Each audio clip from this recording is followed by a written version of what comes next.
یہ جو جاہل لوگوں نے اور یہ اسلام کا اور عجیب سے چیز بنا دی ہے نا، ایک ہمارے ایک جاننے والے ڈاکٹر ہیں، وہ کہتے ہیں میں نے سنا تھا کہ نافرمان کی روح بہت مشکل سے نکلتی ہے اور جو نیک لوگ ہوتے ہیں ان کی روح آسانی سے نکلتی ہے. تو میں تو جب گیا یورپ میں تو میں نے بہت سے گوروں کو بڑے آرام سے مرتے ہوئے دیکھا اور بہت سے نیک لوگوں کو بڑی مشکل سے مرتے ہوئے دیکھا. تو یہ کیا ہے؟ تو کہہ رہے ہیں مجھے تو اسلام کے بارے میں اشکالات شروع ہو گئے.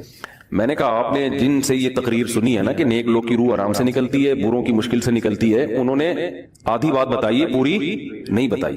میں نے کہا یہ تو صحابہ کے دور میں نے کہا اگر آپ حدیثیں پڑھ لیتے ایک آیت سے کبھی تھوڑی مسئلہ حل ہوتا ہے. آپ کسی کی ایک بات لے رہے ہیں، دوسرے موقع پہ جو اس نے تشریح کی ہے وہ آپ نہیں لے رہے. میں نے کہا معاذ اللہ اگر کسی کی کوئی موت کی کسی کو بہت تکلیف ہو رہی ہے، یہ اس معاذ اللہ اس کے برے ہونے کی علامت ہے، تو یہ تو پھر کفر ہے. احادیث میں آتا ہے کہ آپ صلی اللہ علیہ وسلم کو موت کی تکلیف دوسروں سے زیادہ ہوئی ہے. آپ صلی اللہ علیہ وسلم فرمایا اوعکو کما یوعکو رجلان منکم، مجھے بخار میں اتنی تکلیف ہوتی ہے جتنی تم میں سے دو آدمیوں کو ہوتی ہے. آپ پر جب بیماری آتی تھی نا آپ کو تکلیف دوسروں سے زیادہ ہوتی تھی. اور امی عائشہ رضی اللہ تعالی عنہا فرماتی ہیں کہ نبی صلی اللہ علیہ وسلم کا سر مبارک میری گود میں تھا جب آپ کی روح نکلی ہے، اور آپ کی جو میں نے موت کی تکلیف دیکھی ہے، جس شدت میں آپ جس تکلیف میں تھے، اس کے بعد مجھے کسی کی موت کی جو آسانی سے کوئی دنیا سے گیا ہو نا اس کے مرنے پر مجھے کبھی رشک نہیں آیا. رشک کا کیا مطلب کہ بھئی یہ اتنی آسانی سے چلا گیا تو اس کا مطلب یہ زیادہ اچھا تھا، اور معاذ اللہ آپ صلی اللہ علیہ وسلم کے اعمال کم تھے تو یہ تو ممکن نہیں ہے نا. کہتے ہیں مجھے کبھی کسی پہ رشک نہیں آیا کہ آرام سے مر گیا تو بہت نیک ہوگا. ٹھیک ہے نا، بہت مشکل ہے سمجھانا. امی عائشہ فرماتی ہیں کہ یعنی امی عائشہ کی حدیث کا مفہوم بیان کر رہا ہوں کہ نبی صلی اللہ علیہ وسلم کی موت کے وقت جو تکلیف کی حالت تھی اس کو جب سے میں نے دیکھا ہے تو امی عائشہ کی بات کا خلاصہ یہ ہے کہ اب اگر میں کسی کو دیکھتی ہوں نا کہ آرام سے روح نکل رہی ہے، یعنی آرام سے مر رہا ہے، دنیا سے جا رہا ہے، تو مجھے اس پہ رش نہیں آتا کہ وہ بہت نیک ہوگا. کیا مطلب؟ اس کا نیک عمل سے تعلق بولتے کیوں نہیں ہے. لیکن ہمارے ہاں سارا مدار کس پر ہے؟ مرنے کے بعد شکل کیسی ہے اس کی؟ آڑا ترشا ہو گیا تو جہنم میں جا رہا ہے اس کا مطلب. اور اگر مرا ہوا ہے دانت کھلے میں ایسا لگ رہا ہے مسکرا رہا ہے، سیدھا کہاں جا رہا ہے؟ او بھائی اگر خدا نخواستہ کوئی لقوے کا مریض تھا، کوئی فالج کا مریض تھا، وہ تو مرے گا تو اس کا تو بیچارے کا ہوگا تھوڑا سا چہرہ بھی ٹیڑھا ہو سکتا ہے، کچھ بھی ہو سکتا ہے، نیک لوگوں کا بھی ہو سکتا ہے. تو مدار کس پر ہے؟ اعمال پر. اور نیک لوگوں کو بعض دفعہ موت کے وقت ڈبل تکلیف دی جاتی ہے. ایک تو اس لیے دی جاتی ہے یا تو اس لیے کہ کوئی گناہ ان کا باقی رہ گیا ہوتا ہے. اللہ کیا کہتے ہیں بھائی قبر میں جانے سے پہلے اس کو ہمارے پاس دھلا کے لے کے آؤ، صاف ستھرا ہو گیا. اب ہمارے پاس آ رہا ہے تو اب ہم نہیں چاہتے کہ اس کے گناہوں کی گٹھری ہو، اس کو پاک صاف کر کے لے. میں نے بڑے بڑے بزرگ دیکھے جن کو آخری وقت میں بہت مصیبت میں گزری ہوئی، یعنی زندگی کے آخری ایام، بیٹیوں کی ٹینشن، کسی بیٹی کو طلاق ہو گئی وہ گھر آ گئی، کوئی اور مسئلہ ہو گیا تو بڑی ٹینشن میں آخری وقت، لیکن وہ زبان سے کیا کہتے تھے؟ شکر. کیا شاید اللہ تعالیٰ ہمارے گناہوں کو معاف کرنا چاہتے. جنازے میں تاخیر کا شرعی حکم کیا ہے؟ کن وجوہات کی بنا پر تاخیر جائز ہے؟ کس حد تک تاخیر کی اجازت ہے؟ اگر اس طرح کا کام ہو جائے تو ایک غیر افضل کام یا سنت کام پر تنقید کس حد تک کرنا جائز ہے؟ مشہور علماء کے جنازوں میں لوگ پورے ملک سے قافلوں کی صورت میں سفر کر کے آتے ہیں، ان کے جذبات کا کس حد تک خیال رکھنا چاہیے؟ مفتی رشید احمد رحمہ اللہ تعالی لدھیانوی رحمہ اللہ تعالی کا جنازہ کیسے ہوا؟ مشہور اور بڑے علماء کو اپنے مریدوں کو وفات کے بعد کی کیا وصیتیں کرنی چاہیے؟ پورا اہم اسلامیات کا پیپر بنا کے دے دیا ہے. جنازے میں تاخیر جائز نہیں ہے، میت کی بے اکرامی ہے. نبی صلی اللہ علیہ وسلم کے دور میں تو ایسا بھی ہوا کہ ایک بوڑھی خاتون مسجد کی صفائی کیا کرتی تھی، رات کو ان کا انتقال ہو گیا. آپ صلی اللہ علیہ وسلم نے دیکھا کہ وہ ہے ہی نہیں مسجد میں، تو صحابہ سے پوچھا، صحابہ نے فرمایا کہ ان کا رات کو انتقال ہو گیا تھا تو ہم نے جنازہ پڑھ کے دفنا دیا. تو آپ صلی اللہ علیہ وسلم نے فرمایا مجھے ضرور بتا دیتے تاکہ میری نماز سے ان کو فائدہ ہوتا ہے. پھر آپ نے قبر پہ جا کے ان کے لیے دعا کی. تو اس سے پتہ چلتا ہے کہ نبی صلی اللہ علیہ وسلم کو بھی نہیں اٹھایا گیا، رات کو انتقال ہوا، بس رات کو دفن کر دیا ان کو. تو جنازے میں تاخیر ٹھیک نہیں ہے.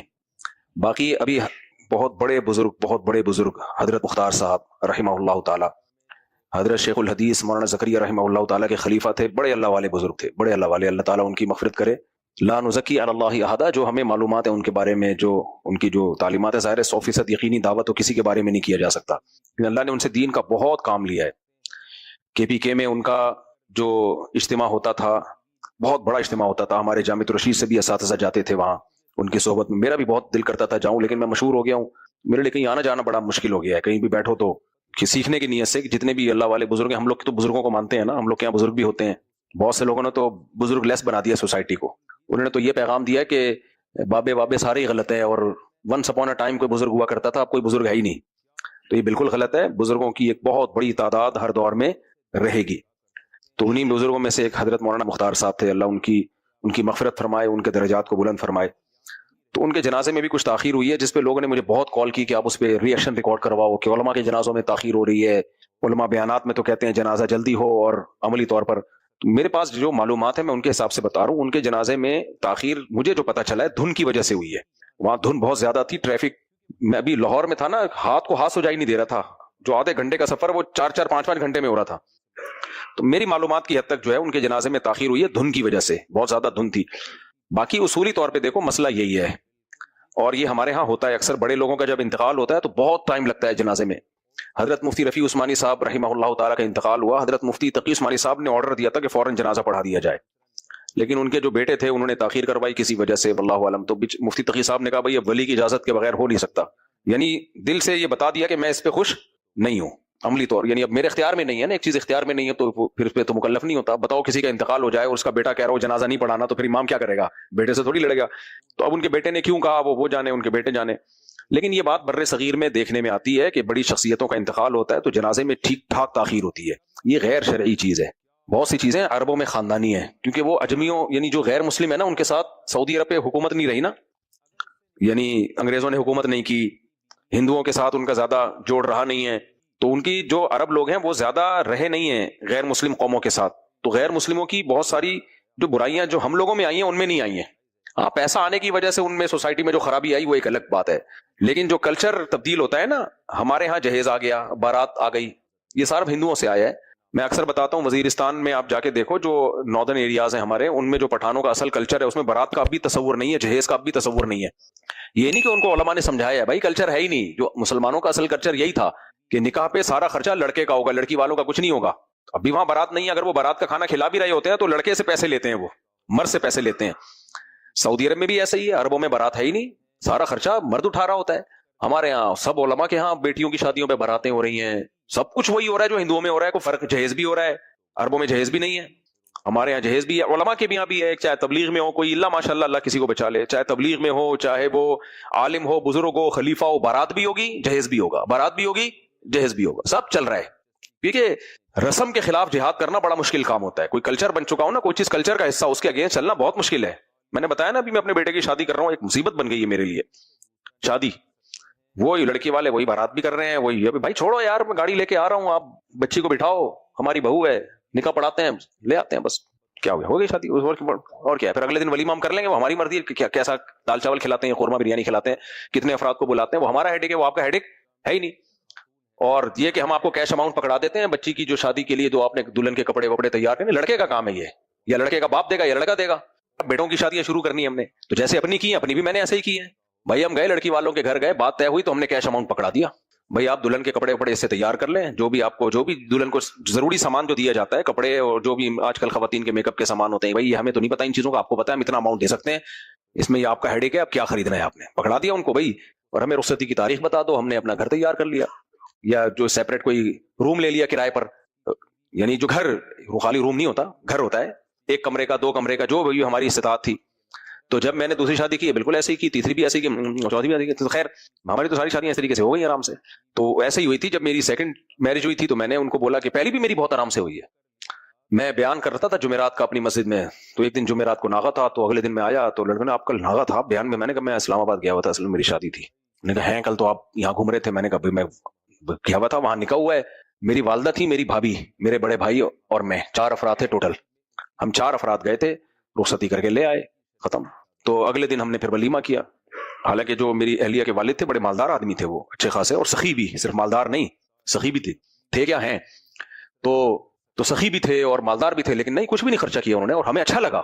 ہمیں پتا تھا، اس لیے نہیں کر رہے کہ کنجوس ہیں، کنجوس نہیں ہے، ہمیں پتا ہے وہ کنجوس پنجاب سے تھے نا، تو پنجابی لوگ ویسے بھی کنجوس نہیں ہوتے. پنجابی لوگ اکثر اسراف تو کرتے ہیں، حد سے زیادہ خرچ کرنا، کنجوس میں نے پنجابیوں میں نہیں دیکھا. تو اسراف کرنے والے بہت دیکھے ہیں، تھوڑا سا پیسہ آیا اڑا دیا، سب کچھ اڑو کے فارغ ہو کے بیٹھ گئے بیچارے، اب بیٹھے ہوئے ہیں. تو اسراف ملنے گا. ہاں کوئی اگر آپ کو کسی پنجاب والے سے واسطہ پڑا ہو جو کنجوس ہے تو پھر وہ الگ بات ہے، لیکن جو میرا تجربہ ہے وہ یہی ہے.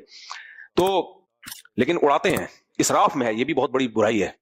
میں نے ایسے پنجاب میں لوگوں کو دیکھا ہے کہ باہر سے آئے، پیسہ کمایا ٹھیک ٹھاک، شادی میں سارا اڑا دیا، ساری کمائی برباد ہو کر دی، کیونکہ وہ شادی میں دکھانا تھا کہ جی ہمارے پاس بہت پیسہ ہے، تو اسراف ملے گا.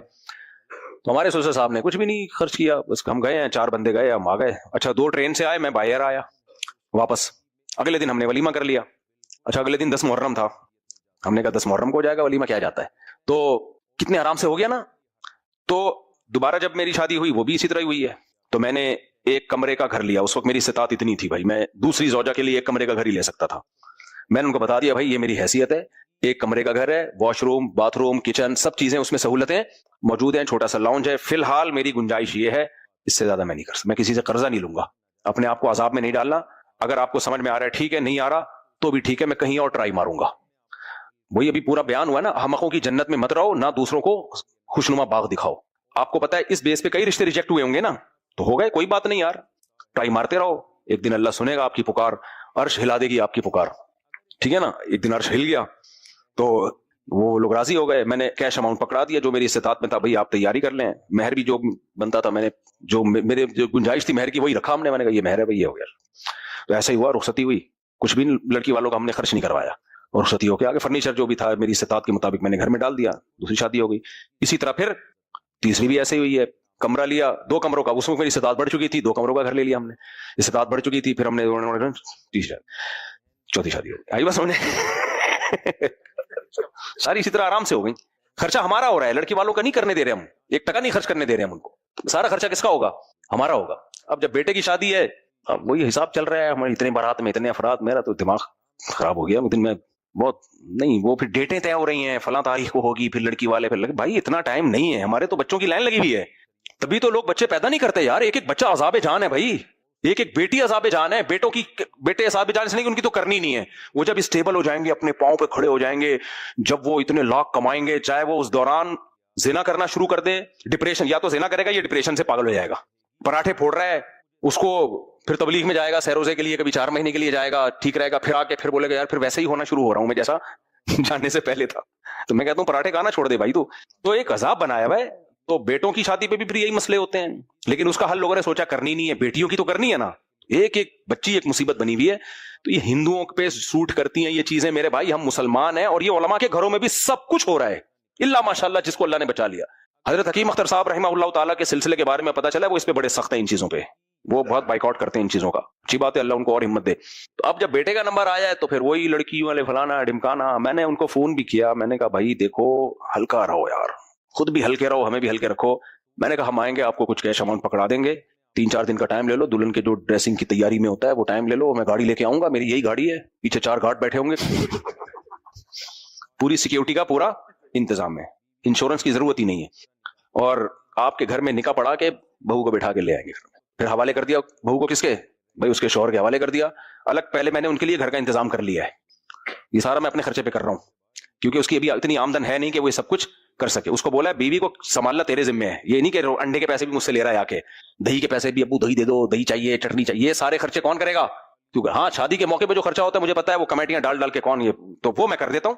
اس کے بعد پھر کیونکہ ذمہ داریاں ڈالے بغیر کام نہیں چلتا. اگر آپ نے لڑکے کی ذمہ داریاں نہیں ڈالی نا, بہو بھی اپنے ذمے میں لے لی, تو بڑے خطرات ہوتے ہیں آج کل کے نوجوانوں کے, پھر وہ پڑ جائے. تو اس لیے جو نوجوان لوگ شادیاں کرتے ہیں نا, تو میں ان کے اباؤں کو کہتا ہوں ذمہ داری اسی پہ ڈالنی ہے آپ نے, کیونکہ آپ اتنی جگہ پھنسو گے کہ پھنستے چلے جاؤ گے. عدنان صاحب پشاور سے, ہمارے گھروں میں ایک ہی باتھ روم ہے, تو کیا ہم واش روم میں وضو کر سکتے ہیں؟ کیا ایسا کرنا جائز ہے؟ جی بھائی کر سکتے ہیں. ارشاد منگش پشاور سے, والد وفات ہو گئے ہوں اور پیچھے صرف ماں اور ایک شادی شدہ بیٹی اور شادی شدہ بیٹا رہ گیا ہو, اور کل جائیداد 10 مرلے ہو, تو سب کو کتنا حصہ ملے گا؟ دیکھیں والد صاحب کی وفات ہو گئی, صرف ان کی بیوہ ہے, ایک شادی شدہ بیٹی اور شادی شدہ بیٹا ہے, والد صاحب کے والدین بھی نہیں ہیں. یہ بھی اگر ایسا نہ ہو تو پھر کیا ہوگا؟ بیوہ کو 8واں حصہ ملے گا, یعنی کل جائیداد کو 8 پہ تقسیم کریں گے, یعنی 12.5%. پھر بیوہ کا حصہ نکالنے کے بعد جو بھی بچے گا اس کو 3 پہ ڈیوائیڈ کریں. تو جب 3 پہ ڈیوائیڈ کیا تو جو جواب آیا, یعنی 1/3 وہ بیٹی کا اور 2/3 جو ہے وہ بیٹے کو دے دیا جائے. حسنین سیال کوٹ سے, نماز کے دوران آستین کہاں تک فولڈ کر سکتے ہیں؟ کیا کوہنیوں سے نیچے تک فولڈ کر سکتے ہیں یا تھوڑے سے بازو فولڈ کر سکتے ہیں؟ لیکن نبی صلی اللہ علیہ وسلم نے نماز میں کپڑے موڑنے سے منع کیا ہے, تو اس لیے بعض علماء کہتے ہیں کہ نماز میں آستین موڑنا جائز نہیں ہے. لیکن پھر اس میں خود اختلاف ہے کہ تھوڑی بہت موڑنا یا پوری. تو ہماری نزدیک راجح قول یہ ہے کہ تھوڑی بہت موڑنے سے کچھ نہیں ہوتا. اصل میں جو نبی صلی اللہ علیہ وسلم نے موڑنے سے منع کیا, اس کی وجہ یہ ہے کہ کپڑے کی ہیئت چینج نہ ہو جائے, آپ عجوبہ نہ لگے. کپڑے کو اپنی اصل وضع پہ رکھ کے نماز پڑھنی چاہیے. کوئی بھی نماز میں ایسا کام جو نارمل روٹین میں انسان نہیں کرتا, اس طرح کا لباس پہننا وہ ٹھیک نہیں ہے. تو نارمل روٹین میں تو ہم تھوڑے بہت آستینیں موڑ لیتے ہیں, ہاں یہاں تک نہیں چڑھائی جاتی آستینیں, وہ پھر عجیب سا لگتا ہے انسان. تو اس لیے تھوڑی سی آستینیں کسی نے موڑ لیں تو اس سے کوئی فرق نہیں ہے. البتہ نماز میں یہاں تک آستینیں موڑنا تو آپ کی حیات چونکہ جو اصل وضع ہے وہ چینج ہو جاتی ہے، تو یہ مکروہ ناجائز عمل ہے، لیکن اگر تھوڑی بہت آستین موڑ لی تو انشاءاللہ اس میں کوئی حرج نہیں ہے، لیکن اگر کوئی احتیاط کرے کہ تھوڑی سی آستین بھی نہ موڑے تو یہ زیادہ اچھا ہے۔ لیکن یہ خوب سمجھ لیں اگر کسی کی آستینیں ہیں ہی چھوٹی، جیسے شرٹ پہنی بھی ہے تو آستینیں ہی یہاں تک ہے، اس میں کوئی حرج نہیں ہے، بات ہے آستین موڑنے کی۔ اور ایک مسئلہ یہ بھی ہے کہ اس سے بعض لوگوں نے آج یہ کہنا شروع کر دیا کہ ٹخنے ننگے کرنا، ٹخنے کھولنا بھی جائز نہیں ہے کیونکہ آپ کو شلوار موڑنی پڑتی ہے، تو یہ بالکل غلط ہے۔ حدیث میں جو موڑنے سے منع کیا گیا ہے نا، وہ فولڈ کرنا ہے یہاں سے، یا پائنچوں کو آپ نیچے سے فولڈ کریں۔ ٹخنے کھولنا تو حدیث میں بہت شدید حکم ہے نماز کی حالت میں، صحیح بخاری مسلم کی حدیث ہے، ان اللہ لا يقبل صلاۃ رجل مسبل ازارہ، آپ صلی اللہ علیہ وسلم نے فرمایا اللہ اس شخص کی نماز قبول نہیں کرتے جو اپنے ازار کو ٹخنوں سے نیچے کھینچتا ہے۔ تو ٹخنے جو ہے وہ ننگے کرنے پڑیں گے، چاہے پینٹ کو فولڈ کر کے کرنا پڑے یا شلوار کو فولڈ کر کے کرنا پڑے، نیچے سے فولڈ کرنا پڑے یا اوپر سے فولڈ کرنا پڑے، کیونکہ ٹخنے کھولنے کا حکم زیادہ مؤکد ہے اور اس کی زیادہ شدید تاکید ہے، خاص طور پہ نماز میں تو اور زیادہ تاکید ہے۔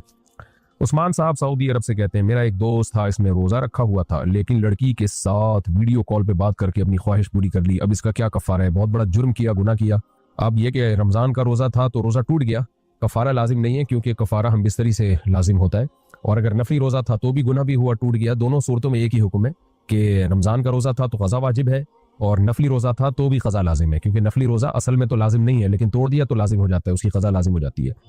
محمد ملک خان KPK سے سوال یہ ہے کہ موبائل فون کے کام میں اگر کسی کو گانا بھیجنا ہو تو کیا وہ حلال ہے یا حرام؟ نیز کوئی اگر کہہ دے کہ نعت یا نظم ڈال دو تو وہ ہم ڈال دیتے ہیں، کیا اس کی کمائی حلال ہے یا حرام؟ جناب گانا اس میں ڈاؤن لوڈ کرنا یا گانا بھیجنا اس کی کمائی ناجائز ہے، نعت یا نظم وغیرہ اگر ڈاؤن لوڈ کر دیتے ہیں تو وہ حلال ہے، اس میں کوئی حرج نہیں ہے۔ بنت مطلوب اتر پردیش سے کیا تراویح میں 4 رکعت ایک سلام سے پڑھ سکتے ہیں؟ جائز ہے، لیکن بہتر یہی ہے کہ 2 رکعتیں کر کے پڑھیں جو صحابہ کا طریقہ تھا۔ بنت مطلوب اتر پردیش سے داماد کو بغیر بتائے زکوٰۃ دے سکتے ہیں؟ جی دے سکتے ہیں، دل میں نیت کر لیں اور زبان سے اس کو گفٹ یا ہدیہ کے نام پہ دے دیں۔ محمد ثاقب انڈیا سے کیا پیر اور جمعرات کے دن رمضان کا قضا روزہ رکھتے وقت پیر اور جمعرات کے سنت روزے کی نیت بھی کی جا سکتی ہے؟ کیا اس طرح رمضان کے روزے کے ساتھ ساتھ سنت روزے رکھنے کا بھی ثواب ملے گا؟ نہیں، سنت روزہ الگ ہے، قضا روزہ بالکل الگ ہے۔ تو پیر اور جمعرات کو آپ نے اگر رمضان کے روزے کی نیت کر لی تو پھر پیر جمعرات والے روزے کا ثواب نہیں ملے گا۔ محمد سہیل UP سے ہمارے ملک میں گائے ذبح کرنا منع ہے لیکن قصائی گائے ذبح کر کے گوشت فروخت کرتے ہیں، تو کیا ہم اس گوشت کو کھا سکتے ہیں یا نہیں کھا سکتے ہیں؟ بھائی گائے تو ذبح ہو ہی گئی ہے، اس کے گوشت کے کووں کو کھلائیں گے کیا؟ پاکستان سے کسی نے پوچھا میں نے گھر میں کبوتر پالے ہوئے ہیں، بلی آ کر کبوتر اور چوزوں وغیرہ کو کھا جاتی ہے، میں بہت پریشان ہوں، کیا بلی کو مارنا جائز ہے؟ بلی آپ کے کبوتروں کو مار رہی ہے اور آپ پوچھ رہے ہیں کہ میں بلی مار سکتا ہوں یا نہیں؟ کیا بلی مجھ سے پوچھ کے یا کسی مفتی سے پوچھ کے آپ کے کبوتر اور چوزوں کو کھا رہی ہے؟ جب وہ بغیر پوچھے آپ کے چوزوں اور کبوتروں کو کھا رہی ہے تو آپ بھی کسی سے پوچھے بغیر بلی کو کھا جائیں، یعنی کھانے کا مطلب مار دیں، آپ اس کو بھگا دیں، مارنے کی کیا ضرورت ہے، تھیلے میں ڈال کے کہیں دور چھوڑا ہے نا۔ تو جانور پہ بھی شریعت نے رحم کا حکم دیا ہے، بہرحال اگر پھر بھی باز نہ آئے تو پھر مار بھی سکتے ہیں، لیکن مارنے کا طریقہ ایسا اختیار کیا جائے جس سے اس کو تکلیف کم سے کم ہو۔ امریکہ سے کسی نے پوچھا ہے شدید بیماری کی وجہ سے پاکستان میں ایک روزہ نہ رکھنے پر کتنی رقم فدیہ دینی ہوگی؟ بھائی بیماری کی وجہ سے فدیہ نہیں دینا ہوتا، بعد میں روزہ قضا کرنا پڑتا ہے، اگر بیماری ہے تو بعد میں قضا کر لیں، سردیوں میں کر لیں جب دن چھوٹے ہوتے ہیں، اگر وہ بھی ممکن نہ ہو، طبیعت اتنی خراب ہے کہ پاسبل ہی نہیں ہے، تو پھر ایک روزے کا فدیہ ہے 2.25 کلو گندم یا اس کی قیمت، بعض علماء کے نزدیک 2.25 ہے، احتیاط 2.25 میں 2.25 کلو گندم یا اس کی قیمت صدقہ کر دیں یا غریب کو 2 ٹائم کا کھانا کھلا دیں۔ شہریار لاہور سے ہم 2 بندے ایک دکان کے مالک ہیں، میں اگر اپنی دکان